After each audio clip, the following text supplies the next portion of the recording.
The settlement's perimeter glimmered under the faint light of twin suns, a shimmer that barely reached the dust-choked streets of the outer colony.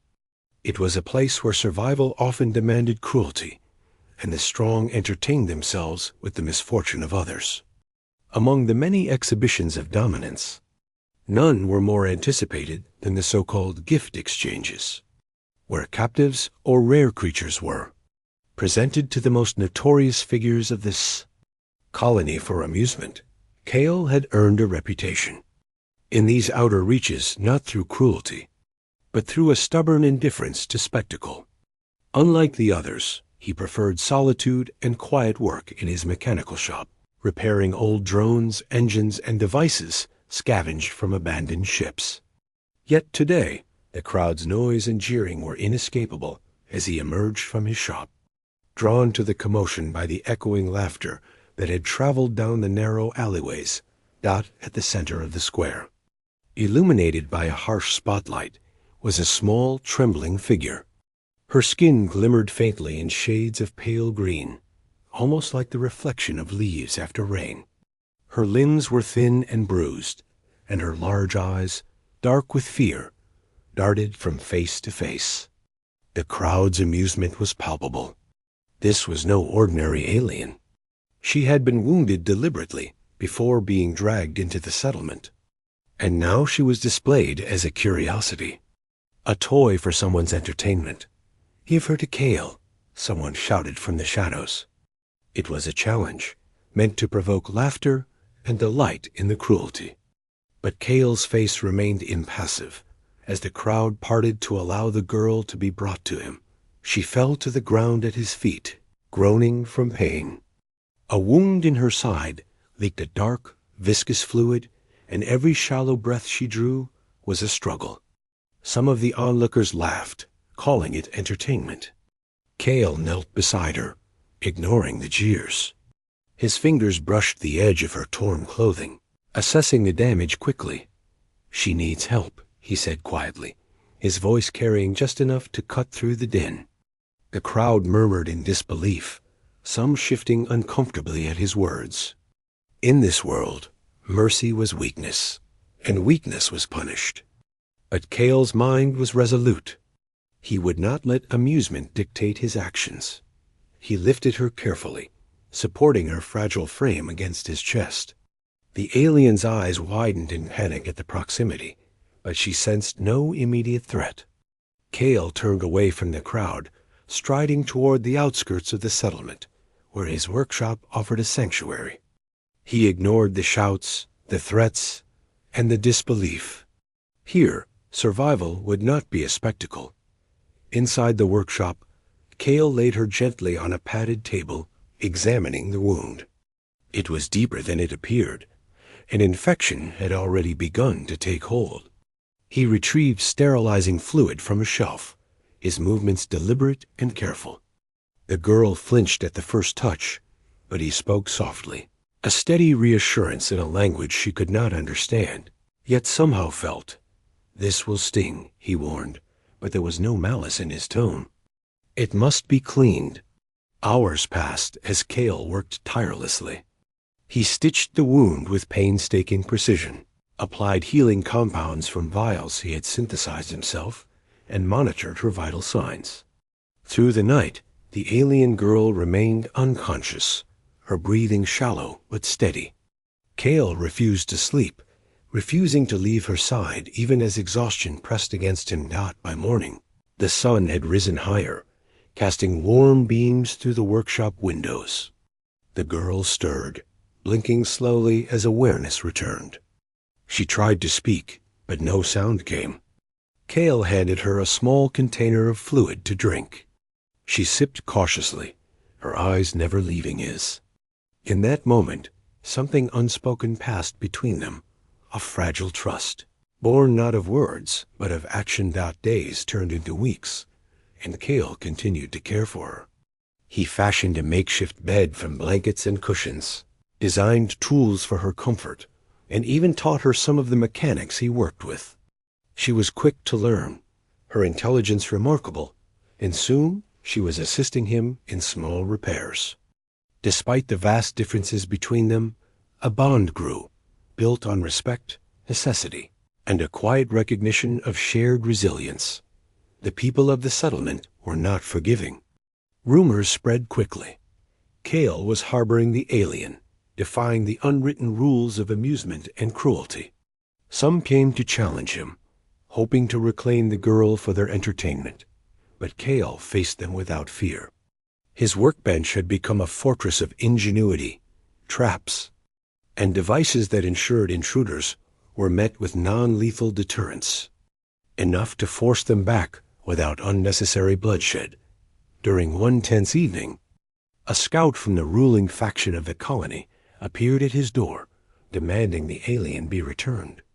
Cale looked at her, now sitting upright and strong enough to communicate, though her words were still limited. The scout's voice was harsh, threatening, and filled with promises of punishment. But Cale's gaze did not waver. "Why do you protect her?" The scout demanded. "She is nothing more than amusement for the strong. You defy us by saving her." Cale's answer was simple, firm. "Because she is not entertainment. She is alive. That is reason enough." The scout sneered, realizing that reasoning would not sway him. Threats escalated into action, but Cale's ingenuity and careful preparation held firm. He and the alien girl worked together, using their combined skills to outmaneuver every attempt to take her. The alien, now named Lyra by Cale for convenience, showed courage that surpassed many who had lived their entire lives under oppression. She had learned not only to defend herself, but to anticipate danger, relying on instincts that were foreign to Cale, but incredibly effective. Months passed, and the bond between them deepened. Cale began to realize that this alliance was more than survival. It was a shared defiance against a world that often rewarded cruelty. He introduced Lyra to his methods of mechanical repair, teaching her to understand engines, circuits, and the subtle art of improvisation. She absorbed everything eagerly, often outpacing his expectations with innovative solutions he would not have imagined. The settlement continued its daily rhythm of noise, suspicion, and occasional violence, but Cale and Lyra carved a space of safety and creation. Neighbors began to notice the change in the notorious mechanic who had once been aloof and silent. Stories of his courage, not in battle but in mercy, began to circulate. The idea that someone could defy the norms and choose compassion over spectacle was foreign yet inspiring. One evening, as twin suns dipped below the horizon, painting the sky in colors neither human nor alien had words for, Lyra approached Cale with a small device she had constructed. It was a compact communicator designed to reach the nearest friendly colonies. "We can leave," she said softly, her tone carrying urgency and hope. "We do not have to stay here." Cale considered the proposition. Freedom was tempting, yet he knew leaving meant abandoning the settlement to its own cruelty. Still, the thought of exploration, of discovering new worlds and forging paths unbound by tyranny, resonated deeply. Together, they planned their departure. Using the skills Cale had honed over years and Lyra's ingenuity, they prepared a small, nearly invisible vessel. It was equipped with enough supplies, tools, and energy reserves to reach safe colonies beyond the oppressive reach of the outer settlement.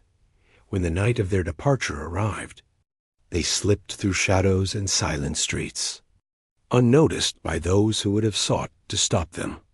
The twin moons reflected off the vessel's hull as it lifted, quiet and purposeful. Cale and Lyra watched the settlement shrink beneath them, a place of cruelty they had defied. For the first time in months, both allowed themselves a smile, not of amusement, but of relief and triumph that their journey was not without peril. Space was vast, unforgiving, and full of unknowns. Yet, Cale and Lyra's combined skills, ingenuity, and determination allowed them to navigate asteroid fields, evade patrols, and repair the vessel through countless unforeseen challenges. In each trial, their bond grew stronger. their reliance on one another absolute. Months later, they approached a distant, thriving colony.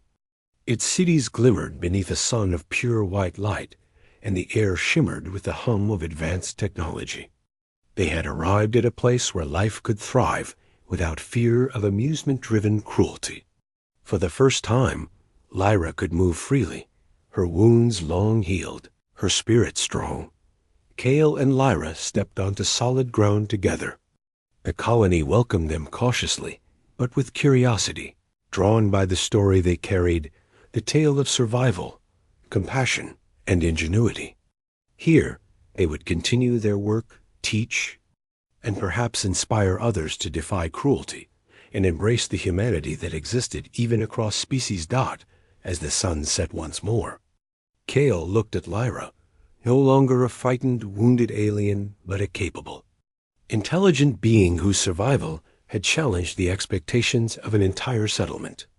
In her eyes, he saw gratitude, trust, and a spark of something deeper, a recognition that the choice to save life over amusement had not only saved her, but changed both their destinies. And so, in a universe that often rewarded fear and spectacle, two beings, one human and one alien, proved that compassion, courage, and ingenuity could create bonds that transcended species, worlds, and expectation. In the end, it was not power, strength, or cruelty that defined their story. It was choice.